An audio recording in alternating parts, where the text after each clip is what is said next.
Headset ద్వారా ఎవరైతే BEd చేద్దాం అనుకుంటున్నారో ఫేజ్ 1కి సంబంధించిన అలాట్మెంట్ ఆర్డర్ మనకు వెబ్సైట్లో అప్డేట్ చేస్తారండి. సో ఈ వీడియోలో మీకు ఉన్న డౌట్స్ కావచ్చు, మనం ఫీ పేమెంట్ ఏ విధంగా చేసుకోవాలి, సీట్ అలాట్మెంట్ అంటే ఏంటి, సో ఎంతమందికి ఫీజు రియంబర్స్మెంట్ వచ్చింది, సో కాలేజ్ రిపోర్టింగ్ కావచ్చు, అవన్నీ ఎక్స్ప్లెయిన్ చేయడం జరుగుతుంది. సో వెబ్సైట్లో ఫస్ట్ పాయింట్ వచ్చేసి క్యాండిడేట్ అలాట్మెంట్ లాగిన్ ఫేజ్ 1 ఉంది కదా, సో దీంట్లో మీరు రిజల్ట్స్ చూసుకోవచ్చు. అంటే మీకు ఏ కాలేజ్ వచ్చింది, ఏ మెథడాలజీ వచ్చింది డీటెయిల్గా చూసుకోవచ్చు. సో అది ఫస్ట్ క్లిక్ చేయండి. క్లిక్ చేసిన తర్వాత మీ యొక్క హాల్ టికెట్ నెంబర్ అడుగుతుంది. So hall ticket number, rank రెండు ఎంటర్ చేసిన తర్వాత లాగిన్ క్లిక్ చేయండి. సో లాగిన్ క్లిక్ చేస్తే మీ యొక్క పాస్వర్డ్ అడుగుతుంది. సో పాస్వర్డ్ క్లిక్ చేయండి. పాస్వర్డ్ క్లిక్ చేస్తే మీకు ఒక అలాట్మెంట్ ఆర్డర్ రిలీజ్ అవుతుంది. సో ఎవరికైతే సీట్ వస్తుందో మీకు అలాట్మెంట్ ఆర్డర్ వస్తుంది. సీట్ రాని వాళ్ళకు సీట్ నాట్ అలాటెడ్ అని వస్తుంది. సో ఇక్కడ 2 పాయింట్స్ వస్తే సీట్ వస్తుంది, లేకపోతే in phase 1 seat not allotted అని వస్తుంది. సో ఎవరికైతే నాట్ అలాటెడ్ అని వస్తే మీరు ఫేజ్ 2లో పార్టిసిపేట్ చేయాలి. సో ఫేజ్ 1లో మీకు ఏ కాలేజ్ కూడా రాలేదు. సో ఇప్పుడు సీట్ వచ్చిన వాళ్ళకు క్యాండిడేట్ అలాట్మెంట్ లాగిన్ ఫేజ్ 1లో మీరు డౌన్లోడ్ చేసుకోవచ్చు. మీకు ఏ కాలేజ్ వచ్చింది అదంతా, ఫీ స్ట్రక్చర్ కావచ్చు, అన్నీ డిస్ప్లే అవుతాయి.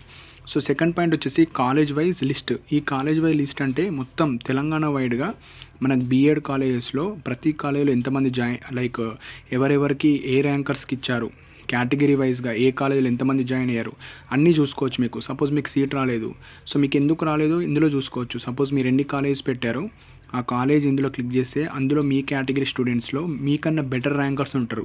సో లేకపోతే మీరు తక్కువ కాలేజ్ అన్న పెట్టి ఉండాలి. సో అందుకే మీకు ఫేజ్ 1లో రాలేదు. సో సీట్ రాని వాళ్ళు మీరు కట్ ఆఫ్ ర్యాంక్స్ కోసం ఇది చూసుకోవచ్చు. అండ్ సీట్ వచ్చిన వాళ్ళు కూడా మీ కేటగిరీ కట్ ఆఫ్ ఎక్కడ ఆగిపోయింది, ఏ కాలేజీలో కావచ్చు, కొంతమంది ఉస్మానియా యూనివర్సిటీ, ఆంధ్ర మహిళా సభ కావచ్చు, Kakatiya university, Telangana university. So అందులో మీకు సీట్ రాలేదంటే ఇందులో మీరు కట్ ఆఫ్స్ చూసుకోవచ్చు కాలేజ్ వైజ్ లిస్ట్లో. ఇది main points. So candidate login వల్ల మీకు ఏ కాలేజ్ వచ్చిందో చూసుకోవచ్చు. సో నెక్స్ట్ వచ్చేసి మీరు ఈ అలాట్మెంట్ ఆర్డర్ డౌన్లోడ్ చేసుకోండి. సో డౌన్లోడ్ చేసుకున్న తర్వాత ఇక్కడ క్యాండిడేట్ డీటెయిల్స్ ఉంటాయి. సో క్యాండిడేట్ డీటెయిల్స్ అంటే మీ నేము, మీ ఫాదర్ నేము, మీ డేట్ ఆఫ్ బర్త్, సో ఈ బేసిక్ డీటెయిల్స్ అన్నీ ప్రాపర్గా పడ్డాయి లేవో అని చెక్ చేసుకోండి. నెక్స్ట్ క్వాలిఫైయింగ్ ఎగ్జామ్ అంటే మీ డిగ్రీ ఆర్ బీటెక్కి సంబంధించిన క్వాలిఫికేషన్ డీటెయిల్స్ అన్నీ ఉంటాయి, అవి చెక్ చేసుకోండి. అదర్ ఇన్ఫో అంటే మీ క్యాస్ట్ కావచ్చు, మీకు మీ ఫాదర్కి ఇన్కమ్ కావచ్చు, సో మీకు లోవరా హయ్యరా అన్ని డీటెయిల్స్ ఉంటాయి. సో అలాట్మెంట్ ఆర్డర్లోనే ఉంటాయి. సో ఇవన్నీ చూసుకోండి. సో ఇప్పుడు మెయిన్ పాయింట్ వచ్చేసి సీట్ వచ్చిన వాళ్ళకు 2 ఆప్షన్స్ ఉంటాయి. ఒకటి మీరు జాయిన్ అవుతారా, ఫీ పేమెంట్ చేసి జాయిన్ అవ్వాలి, లేదనుకుంటే వదులుకోవాలి. సపోజ్ కొంతమంది నాకు ఈ కాలేజీ నచ్చకపోతే వదిలేసేయండి, ఆన్లైన్లో సెల్ఫ్ రిపోర్ట్ చేయాల్సిన అవసరం లేదు. సో సెల్ఫ్ రిపోర్ట్ అంటే మనకి ఏదైతే ఫీ పేమెంట్ ఉంటుందో అది పే చేస్తే అది బుక్ అయిపోతుంది. సపోజ్ ఇందులో ఆన్లైన్ సెల్ఫ్ రిపోర్ట్ చేసి బెటర్ కాలేజ్ కోసం వెళ్తా అనుకుంటే ఈ కాలేజీని బుక్ చేసుకొని బెటర్ కాలేజ్ కోసం మనం మళ్ళీ ఫేజ్ 2లో పార్టిసిపేట్ చేయొచ్చు. సో ఇక్కడ 3 ఆప్షన్స్ ఉంటాయి. ఒకటి మీరు సీట్ని వదులుకోవడం, సెకండ్ జాయిన్ అయ్యి బెటర్ కాలేజ్ కోసం ఎదురు చూడడం, థర్డ్ వచ్చేసి ఆ కాలేజీలోనే జాయిన్ అయిపోవడం. సో సీట్ వచ్చిన వాళ్ళకి 3 ఆప్షన్స్ ఉంటాయి. సో మీకు నచ్చిన ఆప్షన్ అయితే మీరు ఎంచుకోవచ్చు. సో ఇది మనకు candidate details.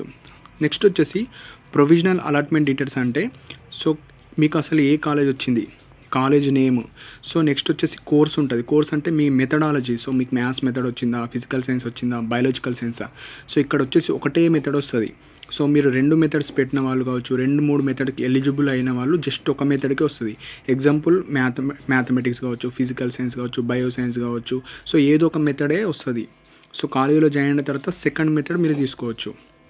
College type, so government కాలేజా, ఎయిడెడా, అన్ఎయిడెడా, యూనివర్సిటీ కాలేజా, గవర్నమెంట్ కాలేజీలా, అండ్ అలాటెడ్ ఇన్ ఏ ఫేజ్లో మీకు కాలేజ్ వచ్చింది. ఇదంతా ప్రొవిజనల్ అలాట్మెంట్ డీటెయిల్స్లో మీకు ఏ కాలేజ్ వచ్చింది, మెథడాలజీ. సో జస్ట్ మీరు చూడాల్సింది కాలేజ్, ఆ కాలేజ్ ఏంది, మెథడాలజీ ఏంది, అవి చూసుకోండి సరిపోతుంది. నెక్స్ట్ ఇంపార్టెంట్ అన్నిటికన్నది ఫీ డీటెయిల్స్ అండి.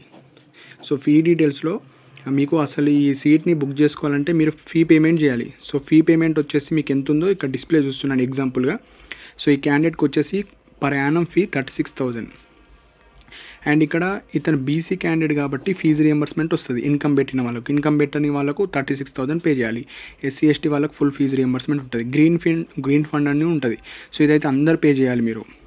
సో 36,000లో ఒక 13,500 రూపీస్ తీసేస్తే మిగతా అమౌంట్ ఇతను పే చేయాలి. సో ఎవరైతే ఇక్కడ పింక్ కలర్లో ఎంత అమౌంట్ ఉంటుందో అది మీరు పే చేస్తేనే ఈ సీట్ అనేది మీ మీద బుక్ అవుతుంది. సో ఒకటే గుర్తుపెట్టుకోండి, మీరు ఎనీ కేటగిరీ స్టూడెంట్ ఇక్కడ పింక్ కలర్లో ఎంత అమౌంట్ అయితే చూపిస్తుందో అది మాత్రమే పే చేయాలి. సో కొంతమందికి 100 చూపిస్తుంది. ఎవరైతే ఎస్సీ ఎస్టీ మైనారిటీ వాళ్ళు ఇన్కమ్ సర్టిఫికేట్ వాళ్ళకు 100, మిగతా బీసీ ఈడబ్ల్యూఎస్ వాళ్ళకు 13,500 కావచ్చు, కొద్దిగా 13,400, 13,000 తీసేసి రిమైనింగ్ అమౌంట్ ఎంతైతే ఉంటుందో అది మీరు పే చేయాలి.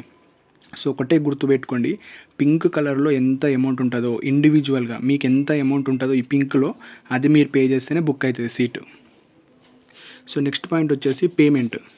సపోజ్ ఇప్పుడు మీకు ఒక కాలేజ్ వచ్చింది, ఆ కాలేజ్లో ఒక లాస్ట్ డేట్ ఇస్తారు పేమెంట్కి. So on or before 14th August లోపే మీరు పేమెంట్ చేస్తే అది మీకు బుక్ అవుతుంది. 14th తర్వాత నేను చేస్తా అంటే కుదరదు. సో ఎవరికైతే ఆ కాలేజ్లో జాయిన్ అవ్వాలి, లేదంటే ఆ కాలేజ్ బుక్ చేసుకొని phase 2లో పార్టిసిపేట్ చేయాలనుకుంటే ఆన్ ఆర్ బిఫోర్ 14th మీరు పే చేసుకోవాలి. నెక్స్ట్ కాలేజ్కి కూడా వెళ్ళాలి. సో రేపటి నుంచి 14th to 11th to 14th ఏదో ఒక రోజు మీరు కాలేజ్కి వెళ్ళి విత్ సర్టిఫికెట్స్ వెళ్ళాలి. సో సర్టిఫికెట్స్ కూడా మీరు ఏమైతే అప్లోడ్ చేస్తారో, సో బీఎడ్ అంటే మీకు up to graduation are under graduation వరకు సర్టిఫికెట్స్ అన్నీ తీసుకెళ్ళాలి. సపోజ్ నా దగ్గర ఈ సర్టిఫికెట్ లేదు, మరి అది ఎట్లా అంటే ఉన్న సర్టిఫికెట్స్ తీసుకొని వెళ్ళండి. టీసీ లేని వాళ్ళు అక్కడ ఒక లెటర్ రాయండి, నేను 1 or 2 monthsలో ఇస్తాను టీసీ అని. మిగతా సర్టిఫికెట్స్ అన్నీ originals and 2 sets of xerox, 2 photo copies అన్నీ తీసుకొని వెళ్ళండి. మళ్ళీ సర్టిఫికేట్స్ ఏమేమి కావాలంటే మీరు వెబ్ ఆప్షన్స్ సర్టిఫికేట్ వెరిఫికేషన్లో ఎలాంటి సర్టిఫికేట్స్ అప్లోడ్ చేశారో ఆ సర్టిఫికేట్స్ అన్నీ మీరు అప్లోడ్ చేయాలి, అంటే తీసుకొని వెళ్ళాలి. And 2 sets of xerox, 2 photo copies. So certificates. Next వచ్చేసి ఎక్స్ట్రా అమౌంట్. సో ఎవరికైతే ప్రైవేట్ కాలేజెస్లో వచ్చాయో వాళ్ళకు 3,000 to 5,000 ఎక్స్ట్రా అమౌంట్ అడుగుతారు అడ్మిషన్ ఫీ అని. సో ఈ అమౌంట్ కూడా మీరు తీసుకొని వెళ్ళాలి. సో గవర్నమెంట్లో కూడా ఒక 3,000 వరకు అడగవచ్చు. కొన్ని కాలేజెస్ అడిగితే కొన్ని కాలేజెస్ అడిగాయి, కానీ ప్రైవేట్ కాలేజ్ అయితే పక్కా ఇంత అమౌంట్ అయితే అడగచ్చు. సో ఒక కాలేజ్ ఒకలా ఉంటుంది కాబట్టి వెళ్ళి ఎక్స్ట్రా అమౌంట్ అయితే తీసుకొని వెళ్ళండి. సో నెక్స్ట్ వచ్చేసి ఎవరైతే మాకు ఆ డౌట్ ఉంది ఆ కాలేజ్ మంచిదా లేదా అని ఎలా తెలుసుకోవాలంటే, ఫస్ట్ మీరు ఆన్లైన్ సెల్ఫ్ రిపోర్టింగ్ ముందే వేయకండి. సో 11th రోజు మీరు కాలేజ్కి వెళ్ళండి. వెళ్ళిన తర్వాత కాలేజ్ ఓకే అనుకుంటేనే మీరు 11th రోజు ఫీ పేమెంట్ చేయండి. సపోజ్ పేమెంట్ చేసిన తర్వాత మళ్ళీ ఆ కాలేజ్ నచ్చలేదు అనుకుంటే మళ్ళీ అమౌంట్ రావడం కష్టం. సో ముందే వెంటనే ఈరోజు పే చేయకండి, రేపు ఆ కాలేజ్ విజిట్ చేయండి. మరి లూజ్ ఉందా, స్ట్రిక్ట్ ఉందా, మీకు వీలవుతుందా అటెండెన్స్ మేనేజ్ చేసుకోవడానికి, కానీ మీకు కుదురుతుందా, స్ట్రిక్ట్ ఉందా, అవన్నీ చూసుకున్న తర్వాత మీరు ఆన్లైన్లో పేమెంట్ చేయండి. సో ఇక్కడ 14th లాస్ట్ డేటు, ఆన్లైన్ పేమెంట్కి 14th last date, college reporting 14th. Increase అయితే ఇంక్రీజ్ అవ్వచ్చు, కాకపోతే వాళ్ళు ఇచ్చిన డేట్స్లో మీరైతే వెళ్ళడానికి ట్రై చేయండి. సో ఎక్స్ట్రా ఫీజు కూడా ఉంటుంది. నెక్స్ట్ కాలేజ్కి వెళ్ళి చూడండి, చూసిన తర్వాతనే ఆ కాలేజ్ మీకు మంచిదా కాదా అని తెలుసుకున్న తర్వాతనే జాయిన్ అవ్వండి. సో జాయిన్ అయిన తర్వాత కొన్ని రోజులకు అడ్మిషన్ అయిన తర్వాత మీరు మెథడ్ 2 చూస్ చేసుకోవాలి.